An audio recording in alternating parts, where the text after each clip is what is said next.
老多没见嘞。哎，侬讲俺这怎么就多叫还么？不是菜暖还么？对，然后这养到那没能教了嘛。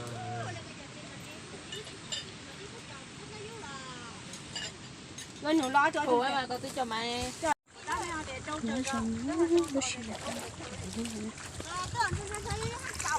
里你这女生。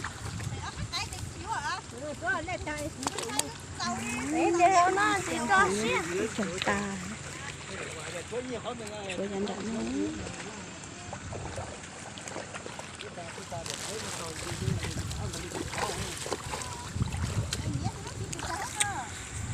dạ chứ hả?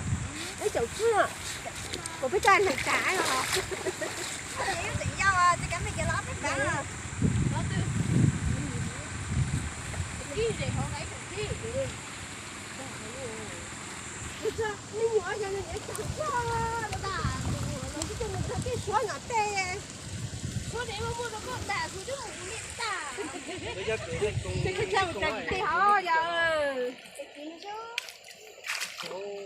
Cái gì?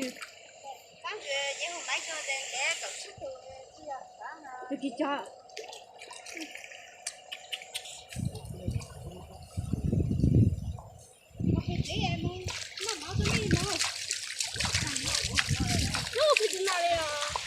Này còn mắc khó mà mà. Giờ chỉ nó cái nhau mới muốn tí gì cơ đấy. Bây giờ tập bể rồi giờ chứ tí mới muốn tí là gì cả.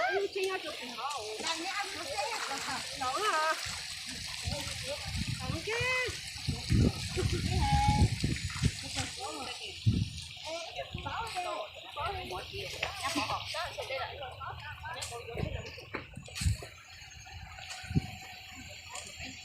ô đi lo thế à đi chỉ dùng bỏ từ lo thế hết chú đấy thì chú kém một này có gì này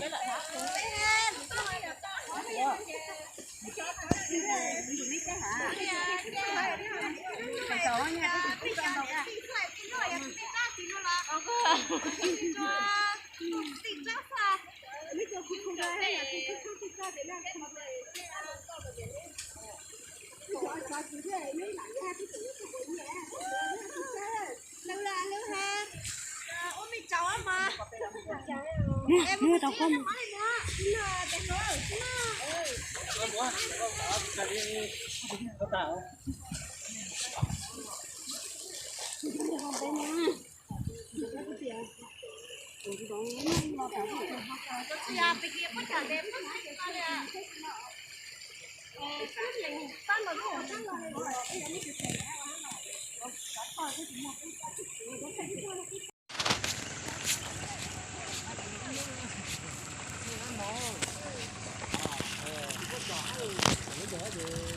Mà nó để tới mà hải tài á, tại mua lăng được khó thế, á tụi nhiêu xeo.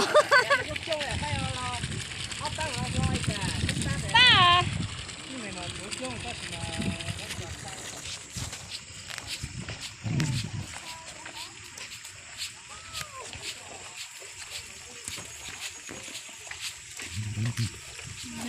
nó có một chế à cô ấy nó có một chế nó bé tay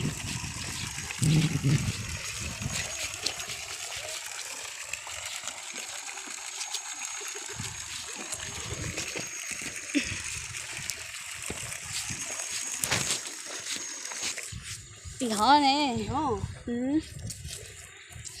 khóa cho lấy xịn chịu